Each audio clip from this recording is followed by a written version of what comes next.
And it's the third straight day that we've got to have a conversation. First thing BJ says to me this morning, he says, Mo, I'm on my Grizzly. Because Ja Morant and the Memphis Grizzlies last night, boy, oh boy, you're locked into the Hoop Genius podcast with your boy, Mo Moosey, and of course, BJ Armstrong. We're talking about the Memphis Grizzlies toppling the Golden State Warriors. Now, Draymond wasn't playing, so we got to throw that in there first. However, 29, 5, 8 with 2 blocks to go with it. Or in the words of Kendrick Perkins, a 29-piece with 5 biscuits and whatever else he likes to say. Ja Morant. Which brings us to an important conversation that BJ brought up to me yesterday when we were recording at Sky Sports. And he said to me, Ja Morant is the best point guard in the league. Mr. Armstrong, you make a compelling case. You'd like to explain yourself for the people. You know, this league is about competition, Mo. And we have some very good point guards that's sitting at the top right now. In particular, Steph Curry is at the top of the food chain at the lead guard position. You know, I refer to Steph Curry. He is, I don't know if he's a true point guard. He's certainly not a true 2 guard. He is something that is Steph Curry. He's Steph Curry. That's what he is. That's it. He's Steph Curry. Draymond is the point guard of that team. Yeah. But Steph Curry is Steph Curry. For the sake of this argument, I'm calling him a point guard. Let's call it like it is. He is 6'3", and he's the same size as the point guards. We have Kyrie Irving. Certainly when he's playing, he's right up there. You have Damian Lillard. You have the point god himself, Chris Paul. Mo, and to all the listeners, I'm going to tell you this today. Ja Morant is getting receipts right now. He's put everyone on notice. Anytime you see the Memphis Grizzlies in an arena near you, Ja Morant is going after your favorite player. Okay, Mo, he's going after your favorite player. And I don't know, Mo, how many players want to get into that battle with him.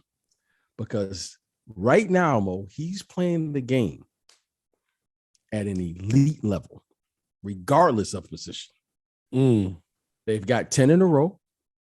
He's leading the charge. In addition to him scoring and all of these athletic plays, he just overwhelms you with this athletic ability. He puts so much pressure on your defense because he attacks the rim, right hand, left hand, floaters, runners, alley-oops. He finishes over the top. He finishes around you. He's got a hezzy game, Mo, that resembles your game. And Mo, right now, he's a real problem.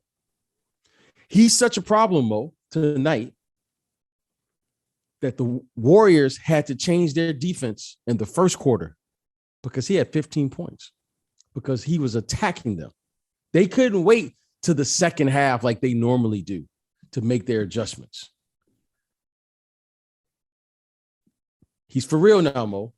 This team is beginning to play with confidence at home, which is a key.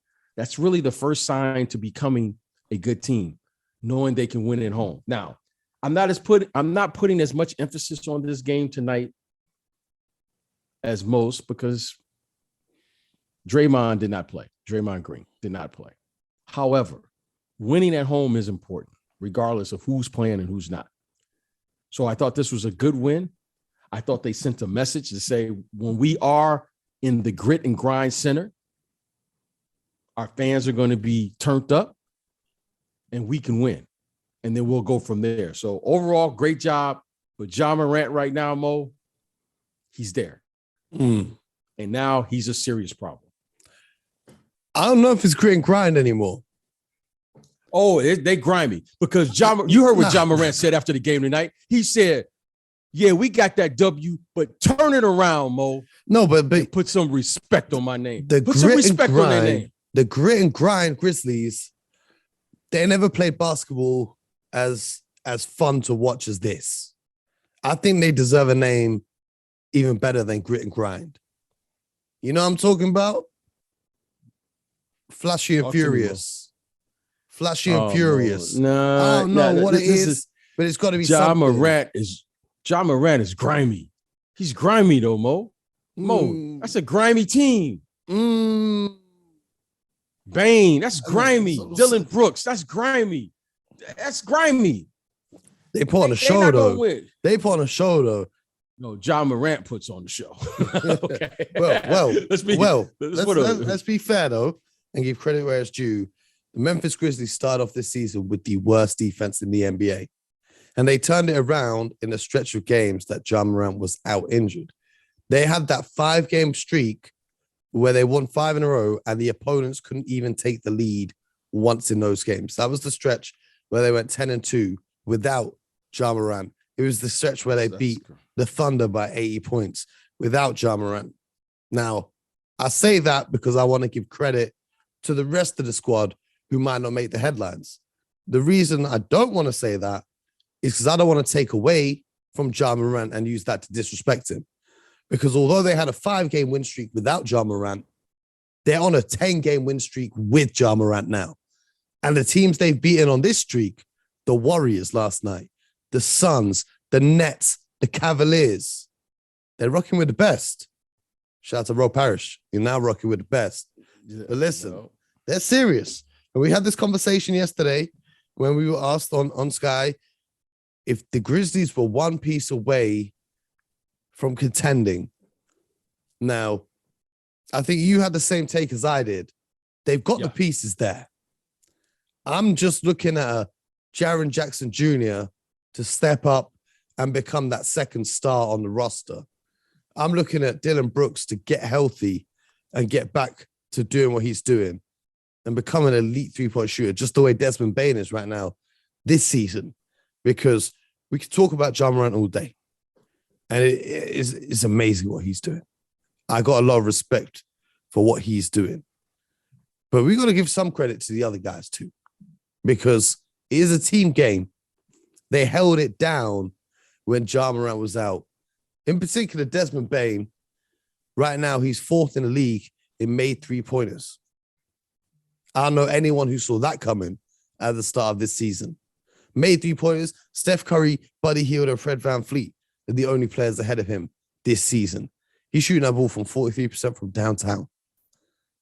So I want to just give some credit to the entire squad and the coaching staff and the scouts who drafted these guys, because a lot of teams passed up on these players.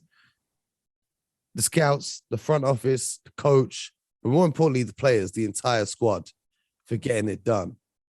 Because not just John Morant. For me, this whole team, scary. You know what? I agree. It's nothing I can say. And you're absolutely right. They have a star player. And that star player is Mr. John Morant. However, you can see the development and growth of this team. Star players have to be stars and role players have to play their role. And role players have to be a star in their role. And right now, you can see that this team, they're finding their roles and they're accepting their roles. And yes, John, does incredible things. And if you're going to be a championship caliber team, you need those players to do those things when things break down or you can't get anything going. However, the most impressive thing about this, this winning streak that they're currently in is, one, their defense, and two, how they're doing it as a team. I mean, they play a nice brand of basketball. They're fundamentally sound. Defensively, they have guys who can all defend their position. They're strong. They're athletic. They can play 94 feet, and they're young and they're active. And one thing that's interesting to me when I watch Memphis is they take a hell of a lot of floaters. They take a hell of a lot of floaters when attacking the paint. Those floaters shooting those shots over the big men. That really stands out to me because you don't see a lot of teams using a strategy like that a lot in the league nowadays. They focus a lot on three-point shooting or trying to get fouls to the free throw line or easy points inside the paint. But the Grizzlies last few seasons have led the league in the amount of floaters that they take per game, which is interesting to me. I'm not sure what the thinking behind that philosophy was, but whatever it was, it's working. Well, it's working because, you know, they have a player who's constantly putting pressure on your defense. He gets the ball. In 2 or 3 dribbles, he's in the heart of your defense. And athletically, he goes over the top of you. I get nervous now every time he goes up because he's trying to dunk on everyone. He probably has a list, probably in the locker room, hit list where he's trying to, who am I going to get tonight? And he's fearless. And you just got to love watching them play. They're fun. They defend. They're tough. And you know what? I wouldn't want to face this team in the playoffs for sure. This is what I was saying to you yesterday. When you see the Grizzlies in the Western Conference Finals, don't be surprised.